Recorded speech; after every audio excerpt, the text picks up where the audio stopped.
Welcome to the Barefoot Bay Recreation Board of Trustees' second FY21 Budget Workshop.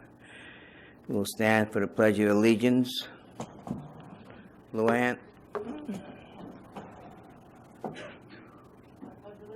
to the flag of the United States of America and to the republic for which it stands, one nation, under God, indivisible, with liberty and justice for all.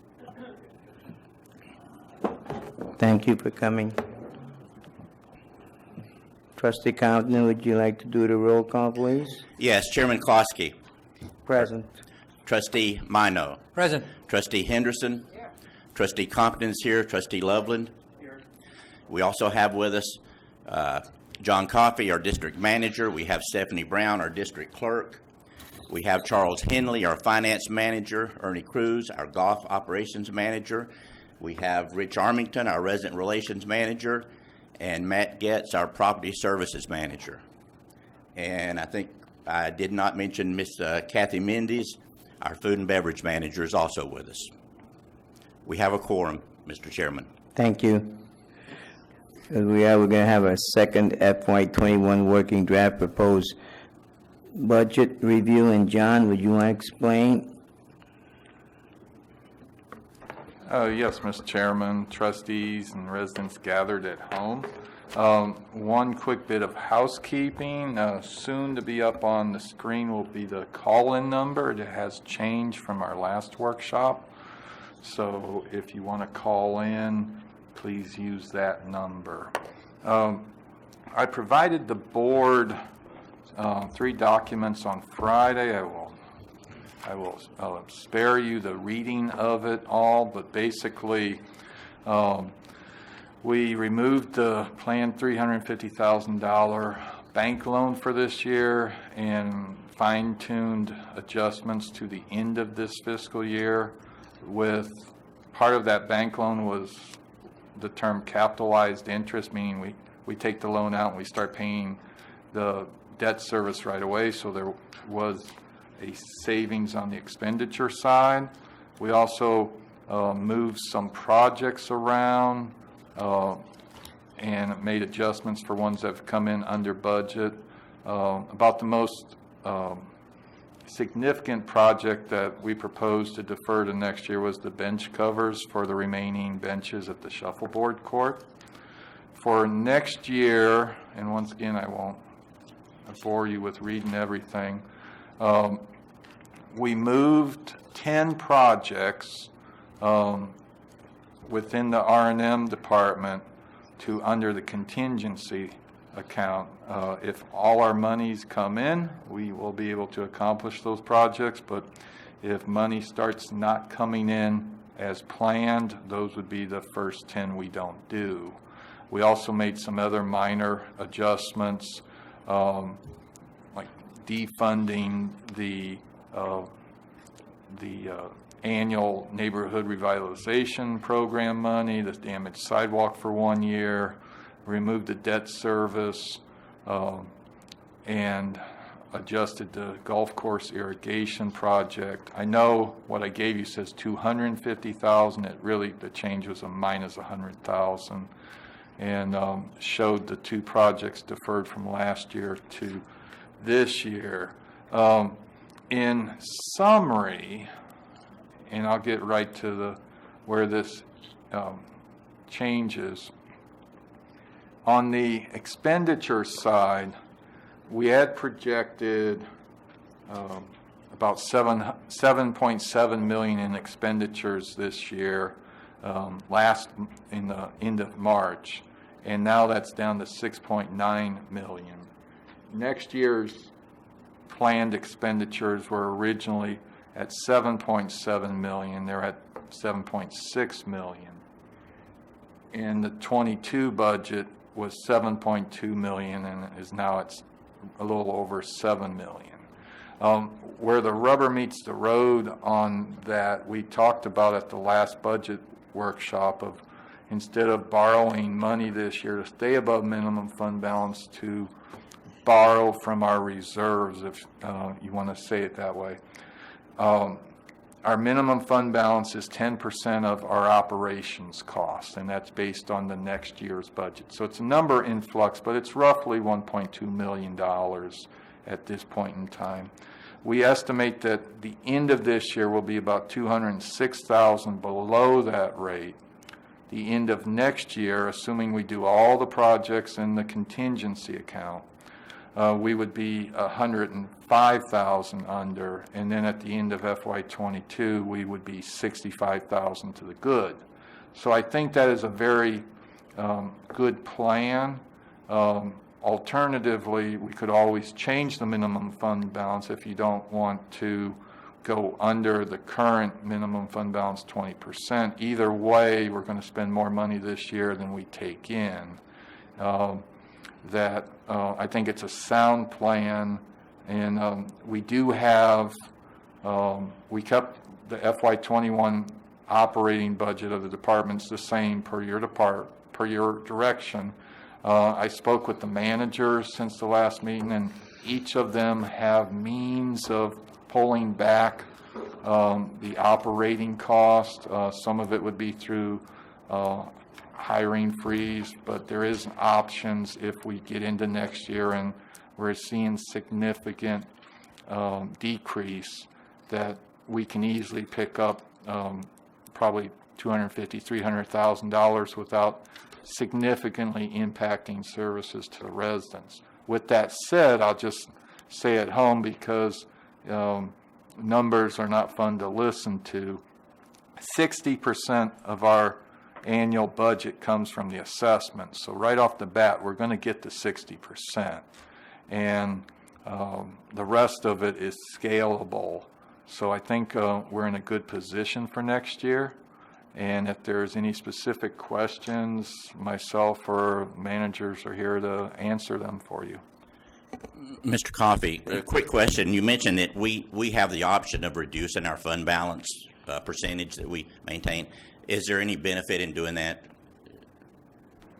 If you are going to do it long term, there is no one set number everybody uses. Some cities that have had or organizations that have had financial problems in the past go to the extremes of having 300% fund balance. Other most common is somewhere between 15 and 18%. When we proposed this a few years ago, we thought 20% was a comfortable number for the community, because there are folks who've lived here long enough. They remember the early 2000s when, for a host of reasons, money was real tight. I don't think there would be a significant difference in how the auditors treat this if we change our fund balance or if we borrow against fund balance. They primarily look at, did you spend more money than you took in? And as I said at the last time, they love you to save for a rainy day, but they don't like the rainy days to come. And so it's one of those two-edged swords, that we save money up for occasions to spend it. And you look at our plan for this year, we estimate we'll spend $1 million more than we take in. That's without borrowing any money. That's because prior boards and my staff have carefully watched the purse strings and have saved the money up to do projects that, as the Building A project, that money's been there all along. So I think we're just returning to a state of normalcy financially. It's up to y'all if you want to drop it down. Either way, the critics are going to say we're playing games. So, we just got to understand some folks who want to throw stones will throw stones at this, but long term we have a very solid financial plan, and we have a history of always coming in better than we project. Okay, thank you.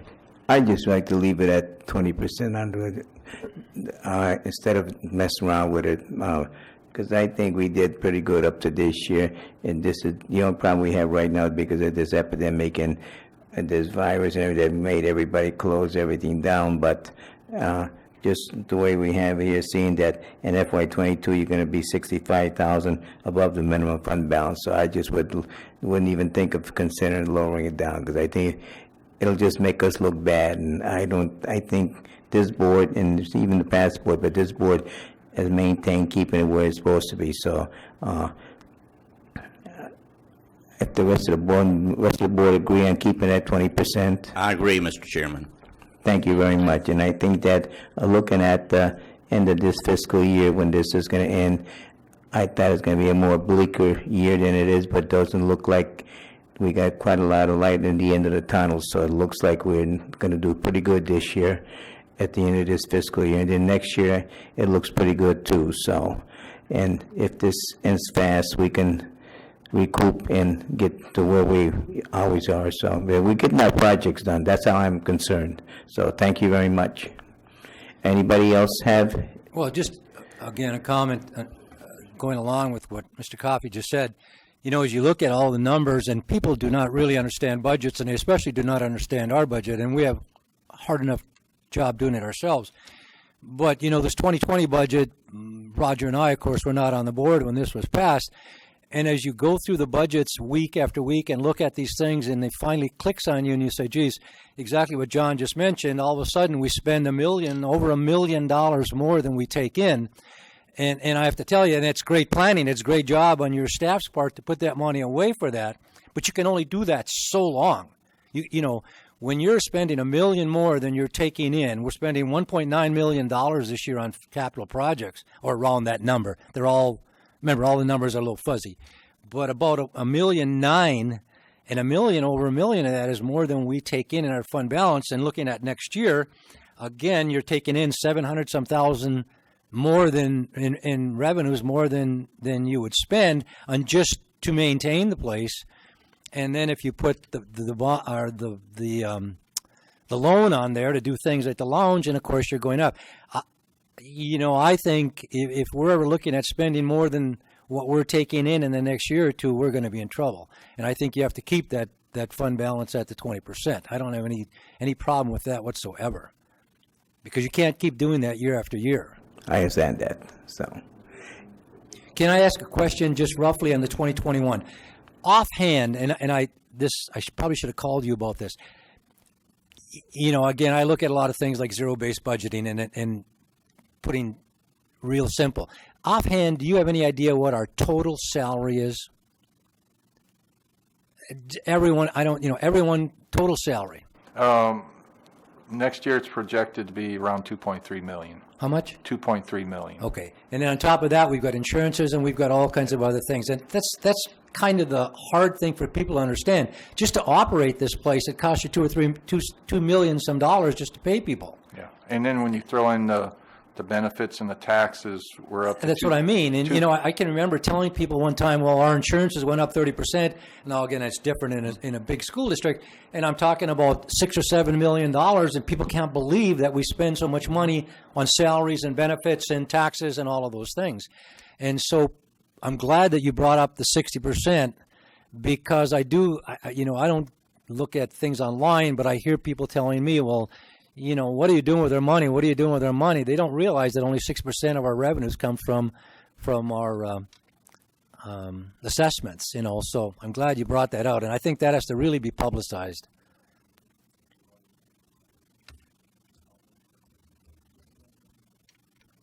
that is the audience participation. John has two that he's going to read. Doing the dial. Go ahead.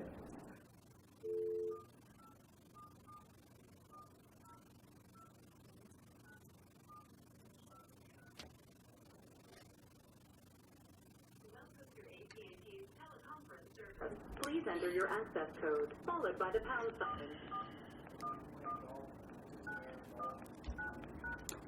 To join the conference as the host, press star. Otherwise, press pound. Please enter your host password, followed by the pound sign. Your host password was not recognized. Please re-enter your host password, followed by the pound sign. Please enter your billing identifier, followed by the pound sign. You entered 11109. To accept, press 1. Otherwise, there are 1 participants on the call, including you. You are joining your conference as the host. For a menu of available commands, press star pound. Hello, speaker. Please identify yourself.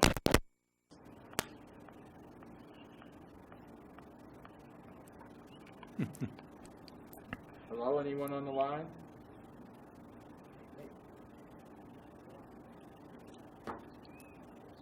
Nobody there? Hello? Okay. Can we have 2 letters that John's going to read? Yes, these were submitted by residents ahead of time. The first one's by Jack Reddy, 806 Tamarind Circle. He writes, since our meetings are closed to the public except online, I'm requesting this note be read tonight and at Friday's meeting. 1, I support the $2 per month assessment increase. 2, I am not in favor of borrowing $1 million. I recognize many repairs and maintenance projects are needed, but this large amount of borrowing is a concern. Borrow what you need if you feel you must borrow. 3, fix the lounge roof. My suggestions for a safe reopening are A, open the lounge and pool areas, spacing the tables safely so residents can enjoy being outside.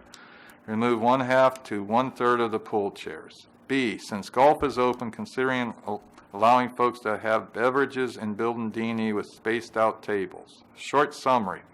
Our residents are getting cabin fever. Give us a couple of areas to say hello at a distance. Press forward with a plan to reopen as much of Barefoot Bay as possible. Maintain a slim budget until we can return to semi-normalcy. The second one is by Mr. Richard Schwatlow, 636 Marlin Circle. 1, we know the last time we worked on the lounge, the work would not meet all correct codes. If we move forward with the lounge plans, what if building codes and requirements change when plans will be expected? Should the Bay be spending money on plans that may have to be changed due to current world conditions or not used at all? 2, if we use building A even temporarily for the next year as the lounge, where would all the functions that are scheduled there to be moved to? And he said he was not able to use the call-in phone. And that's audience participation. The question, I'm sorry, go ahead. We have more? No, we have no, sir. As far as it goes, the audience participation is now closed. Go ahead. A question, John, about, again, going back to the 2021 budget. You talked about the 10 things on contingency. But they're in the gray. I mean, I'm looking at my sheets that we got. So they're in the gray there, but they are included in the budget, correct? That I think it's $160,000 or something. That's included in there. If you look further over under, when you get to shopping center, electrical infrastructure replacement, from there down, those things. And again, I'm on page D61 of what we're looking at.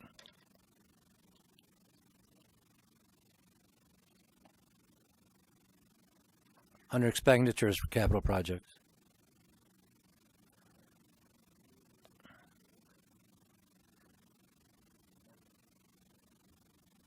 Okay, on our paper, on our forms, these things are all in gray too. But these are not contingencies, right? These are all budgeted items included in the budget that we plan to do. Gray just meant that there was some change made. Okay. To it. But the only contingency items are the 10 that you mentioned in the beginning, correct? Okay.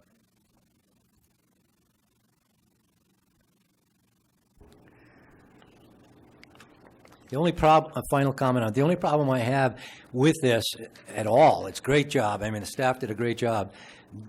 I know we talked about this at the last meeting about contingency things, and that's why I asked if it's included in the budget. You know, people do not understand the budgets.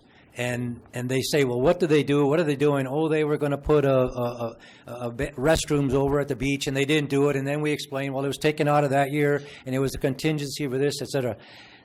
The only thing that is just somewhat misleading for people, because if they see those things in a budget, they think we're going to do it. One of the things when we ran for this board that people talked about, and it was brought up even by Randy at the last meeting, with new board members coming on, people talk about, well, they pass a budget, and then someone comes on and just takes those things out and throws them all, and they change the budgets, which we know budgets are amended. I understand that. Just it's simply a comment. I'm not so much in favor of including those contingency things in a budget as much as having them on a back burner somewhere that we know we can always go to. I'm not saying to take them out. I'm just saying it's misleading for people, because if they look at those 10 things and see this budget, they'll never understand that those 10 things are not really going to happen unless certain things happen. I mean, I don't know if that makes sense or not. Well, yeah, I understand what you're saying. I think it does make sense. But I would like to throw out one more time about borrowing that money. I think maybe we should borrow the money to get all this stuff done, to make sure it gets done. If we put this stuff under the contingency, the 10 things, and they don't get done, then it's just going to shove everything back year after year after year, shove everything back. I really think we should borrow some of that money so we can get some of this stuff done and over with. Now's the time to borrow. It's cheap money. Now's the time to do it. LUANN, Chairman Henderson, I'm sorry, not Chairman Henderson, must have been a Freudian slip. Trustee Henderson makes a good point. I mean, if there's a need to borrow money, now's the time to do it. They're almost giving it to you, giving it away. I mean, to borrow. Interest rates are so low. So, I mean, I know there has to be there's a 5 months waiting or something, and we have to pay somebody to whatever that's called. But I really believe that in order to be sure we get these things done, because if we don't, they're just, I mean, I've watched this year after year, stuff doesn't get done. It gets pushed back further and further, just like a lot of stuff gets like that. Go ahead. One option that the board next year will can choose to do, unless directed by you, I wouldn't intend to start validation on October 1, because we wait to see the election to make sure that there's support to borrow the money before we start spending money to borrow the money. If I would imagine confirming in late January that the board wants to borrow the money by a formal vote at the second meeting in January, and at that time we'll have 3.5 months of real data. And if at that time the board is supportive of borrowing more money, you can take that $1 million and bump it up to 1.3 real easy. So there is some flexibility built into it. I think the question you have right now is, if you want to start borrowing money for this year, you've got to get it on an agreement with the legal people ASAP, because time's running out, because we got till September 30th, or it's going to fall into next year anyway. So we can do whatever y'all want, but if we debate this much longer, you're still going to be borrowing money next year, whether you start it this year or you start it next year. You're talking about a loan borrowing money for next year's projects. Yes, The $350,000 was for this year that we said no to. I'm sorry? She's talking about the $350,000 for this year we said no to, but you're talking about borrowing money to get these other contingency things done next year? Right. Okay, and again, that was in the original plan, and it was taken out because last meeting. Not a loan wasn't. Yes, it was. The $350 in FY20, the $1 million loan next year is still in there. The $1 million loan is next year, but that's for the lounge. Well, it's for basically the lounge and some other things. Okay, but again, I guess I would go back to what I said earlier, and I'm not for borrowing money, because if we've got $706,000 or $700,000 more in revenues than expenditures without doing capital projects, if we're going out and saying we have to spend more than that, I think we have to do some serious studying of this. I mean, you're talking 700,000 already in capital projects, and you've got the money coming in.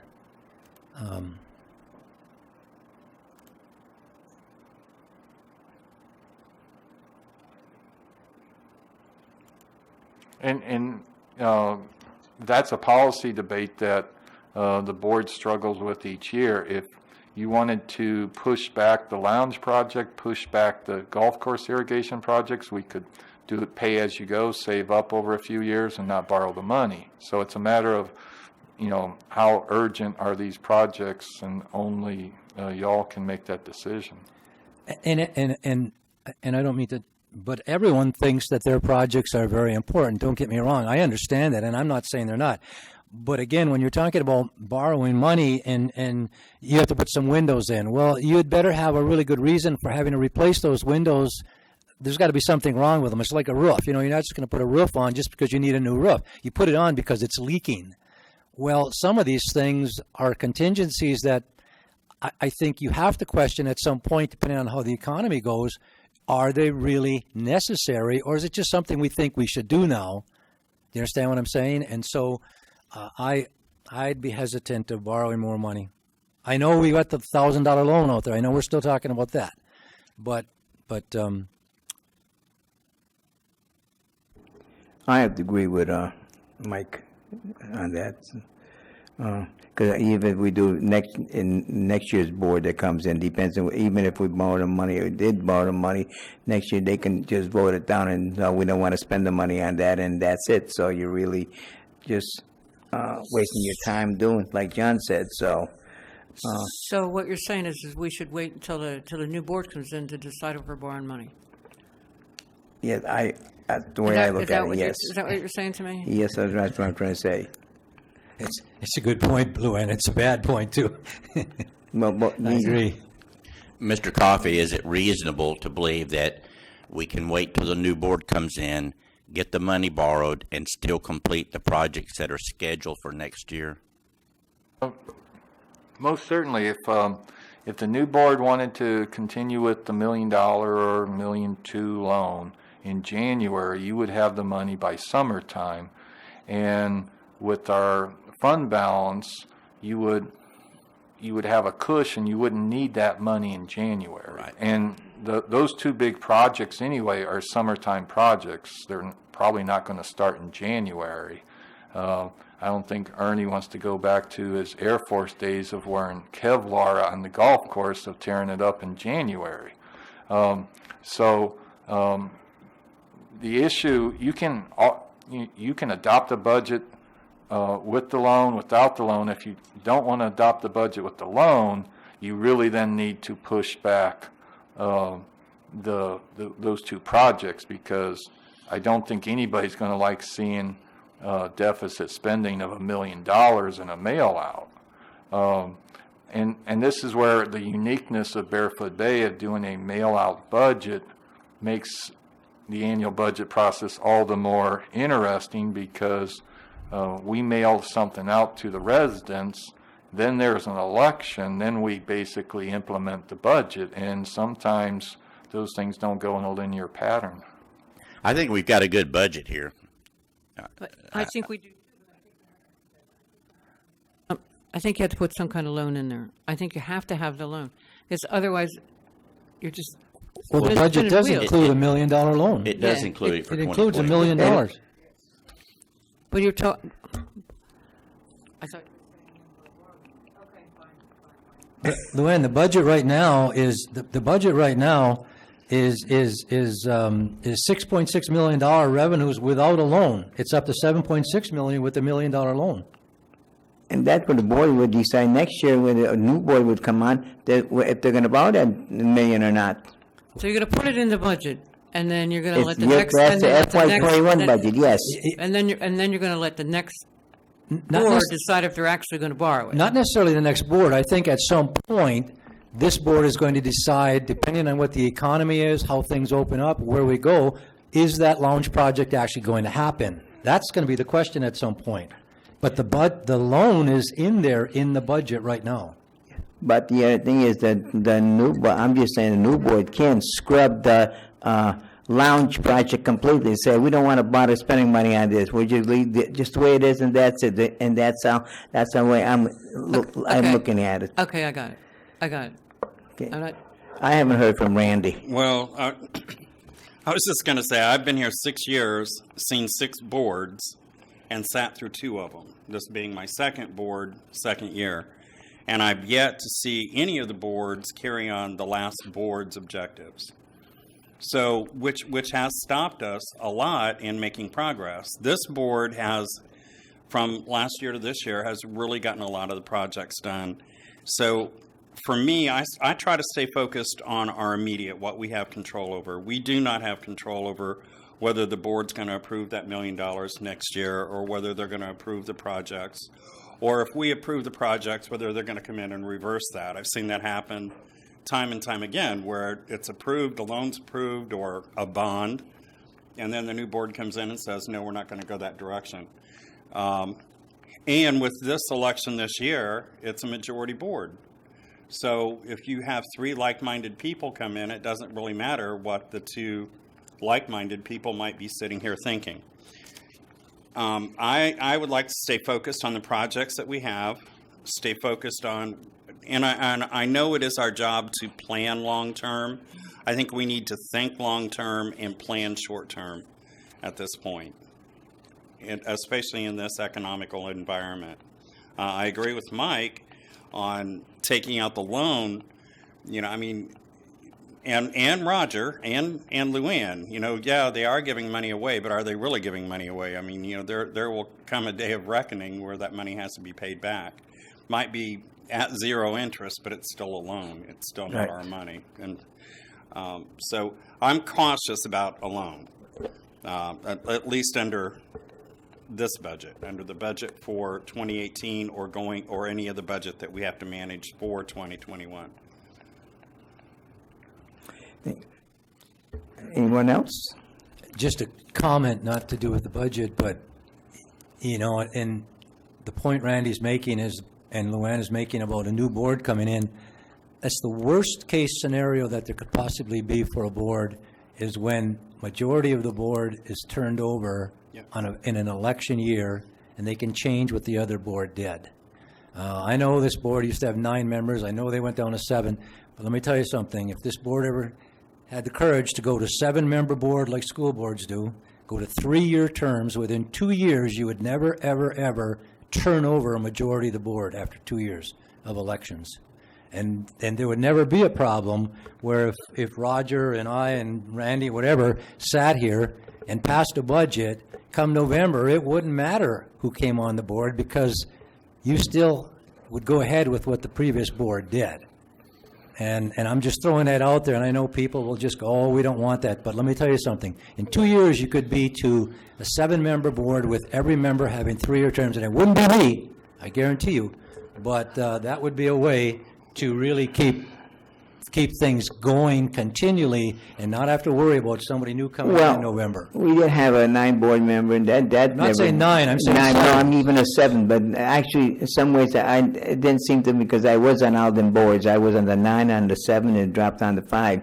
But even on the 9 and 7, nobody ever was able to come to a consensus of what they want to do. They were always I would say in a warp path, saying, well, we don't want to do this, do that. But I think with this 5-member board that did go down to 5, I think there was a lot more projects done. But then, since Mr. COFFEY came on board in 2013, things changed a lot.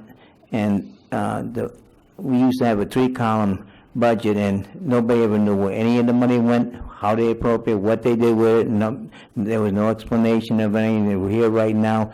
Everybody, you can check and look and say, well, where this is going, and John COFFEY has done a tremendous job with his staff and everything. So I think right now we are heading in the right direction, and I wouldn't like to see it go to a 7-board member. I'd rather keep it at 5, but maybe if you made it maybe 3 years instead of I understand what you're saying, but again, 7-member boards are most common. It is very difficult on a 5-member board. If you get 3-2, there are things that cannot happen when there's 3. If it goes 3 against 2, you go 4 against 3. It's very difficult to get that. And if I'm still on this board in a while, I am going to push for that, believe me. So, okay. Anyone else got anything? And that has nothing to do with the budget, so forget it. Right, I Well- know that. I will say I think that Mike makes a lot of sense. I don't think our struggle is the budget. I think our struggle is the fact that every year we have a new board. Exactly. No continuity from. And I think that John does an outstanding job on this budget, and he deserves a board that's able to carry. Right. I mean, this is a solid, good budget. He deserves a board that can carry that through and make sure that these things get done, and that budget isn't every December going to the edge of the cliff. Well, I don't want to go back with the past boards. I mean, I don't want to think because, like I said, I've been on 14 boards. This is my 14 years, and there's some of them that I wasn't too happy. I did vote against some of them budgets because the way they wanted to do everything. But I think the last year's board member, which everybody was on there, except for Mr. MAINO and Roger. But the other ones, I think that we did a good job there.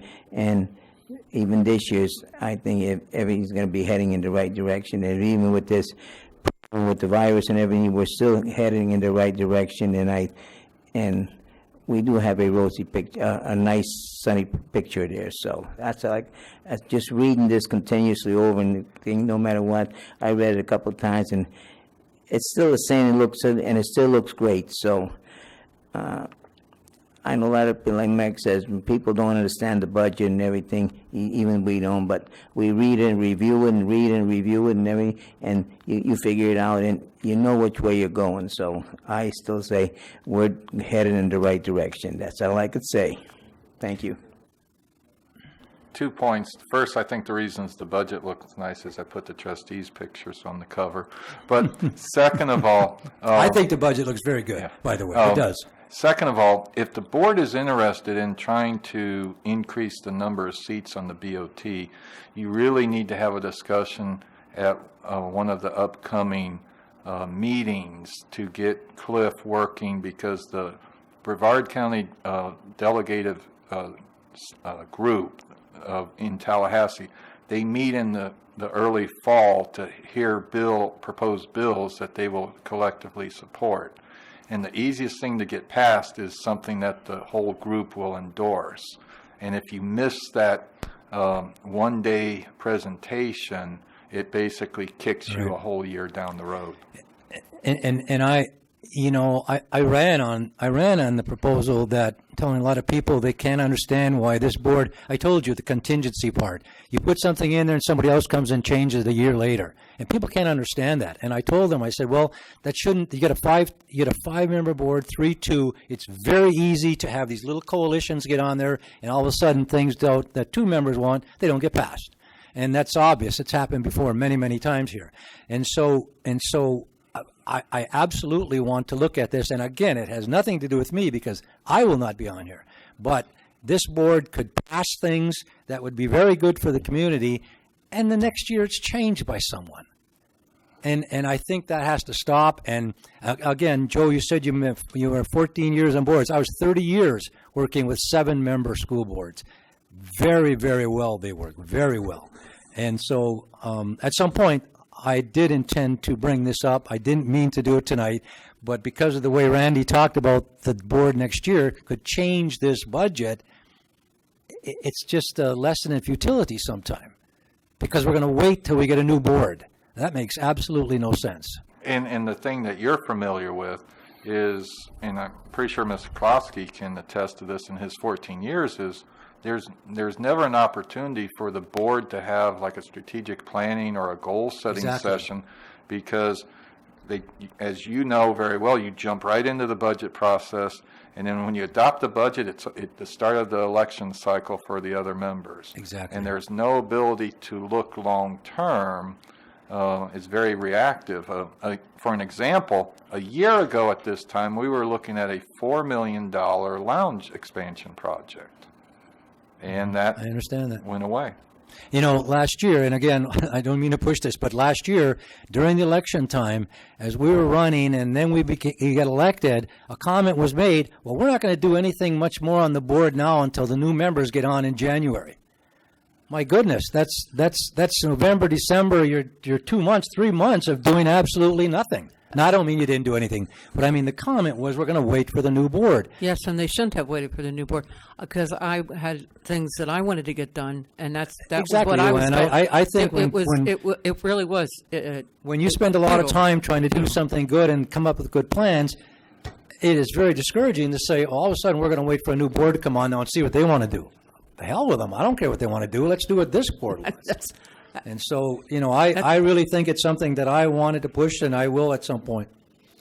That's a good, valid point that Mike makes. I have seen time and time again, year after year, where our board sits as a lame duck 1 quarter of every year.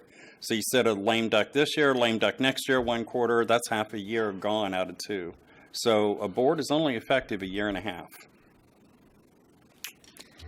Didn't mean to take up all that time. But anyway, what are we going to do about the budget? I believe the budget is a very good budget. I'm very happy with the way it is. A question I have is, if we agree that this is a good budget, we don't need another budget meeting, do we? No. And the second question is, does the budget passing have to wait till the last meeting in June? Or can it be on the first meeting? It could. The issue is there's a requirement in our policy manual for a mail out, a line Right, item. but if we said it's good now, you can mail it out and... it's okay. It just has to do with scheduling. The mail out is basically like a 3-week process. Okay. Theoretically, we could get it out in time for the first meeting. The bigger problem is you have to advertise 21 days, which is doable. It's doable, but It's okay. I'm just throwing it out there if possible. It's just has to do with scheduling for me. That's all. I do not want to miss the meeting of passing a budget, and so it just puts some conflicts. That's all. But you do what you have to do. Well, today what we're going to do is we're going to just get a consensus of this budget from everybody, how they feel about it, that this is the budget that we're going to go with. I think it's a great budget. My only problem is this is my only social hour, so I hate missing the meeting on Thursday. No, that was a joke. Okay. Roger? I support this budget. I'm in favor of it. LUANN? I support the budget. Mr. MAINO? I do. I support the budget. I think the staff did a great job of a lot of detail, and I support it. Absolutely. Well, as far as I'm concerned, I myself support this budget. I read it before this all happened, when it was going, everything was doing good, and I still support it right now. So if that's the way the consensus goes, so we'll go with it. I think you need to formally tell the audience that the Thursday night workshop's canceled. Thursday night's workshop will be canceled because we've decided to approve, well, not, the consensus is to approve the budget the way it is now. Thank you. Before I go any further, I just want to let the trustees know that I passed out evaluations for Mr. Coffey and for Mr. Reppinger. Read it carefully. And, of course, I didn't write nothing in handwriting. It's all typewritten, and I didn't do that. It was somebody else to do it for me. So I figured myself, if I had to write it, you guys would still be reading it. Or you probably never get it read.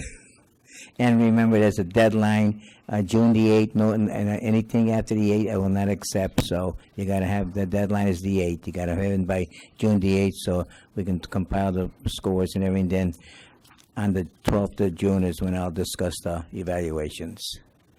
If anybody has anything else, anybody have anything else, any input to put in? Anybody got? I would just say, like on the game show, big numbers, please. Yes, big numbers. Okay. So if there's no, need a motion to adjourn.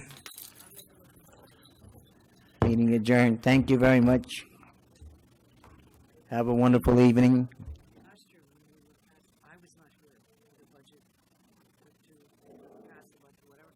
What I do is I filled out, I just wrote out a thing that said, if the budget is as it is, now, no changes, then I vote for it, and I signed it, and I have it. And that's what I did, because I was not here. Yeah, I've just got a small conflict with it, so it's just. Well, I